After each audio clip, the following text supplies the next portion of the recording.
అంత చిక్కని వైరస్తో కోళ్లు మృత్యువాత పడుతున్నాయి. వైరస్ సోకిందని చికెన్ ధరలు తగ్గిపోయి అమ్ముడుపోక షాపులు యజమానులు సైతం తీవ్రంగా నష్టపోతున్నారు.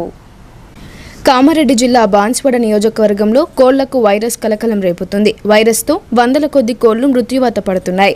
దీంతో కోళ్ల ఫారం యజమానులు లక్షల్లో నష్టపోతున్నారు. వైరస్ సోకిందని చికెన్ ధరలు తగ్గిపోయి అమ్ముడుపోక షాపు యజమానులు సైతం నష్టపోతున్నారు.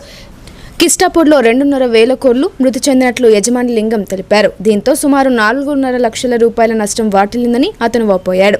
ఎక్కడ చూసినా కోళ్ల ఫారాలు ఖాళీ అయ్యాయి. ప్రభుత్వం వెంటనే బాధితులను ఆదుకోవాలని కోరుతున్నారు. లింగం, బీర్కూర్ మండల్, కామారెడ్డి డిస్టిక్, కిస్టాపూర్ గ్రామం. మాది కోళ్ళ ఫారం వేసుకున్నాం ఓన్గా. బర్డ్ ఫ్లూ వైరస్ వచ్చింది. వైరస్ వచ్చి 2,500 చనిపోయినాయి. దానివల్ల 4,50,000 లాస్ వచ్చింది. మళ్ళీ ఇక్కడ పెట్టద్దని ఒక 5 కిలోమీటర్ల దూరం తీసుకుపోయి పూడ్చి పెట్టేసాం. మాకేమన్నా స్పందించి మాకేమన్నా ఆదుకుంటే పుణ్యం ఉంటుంది.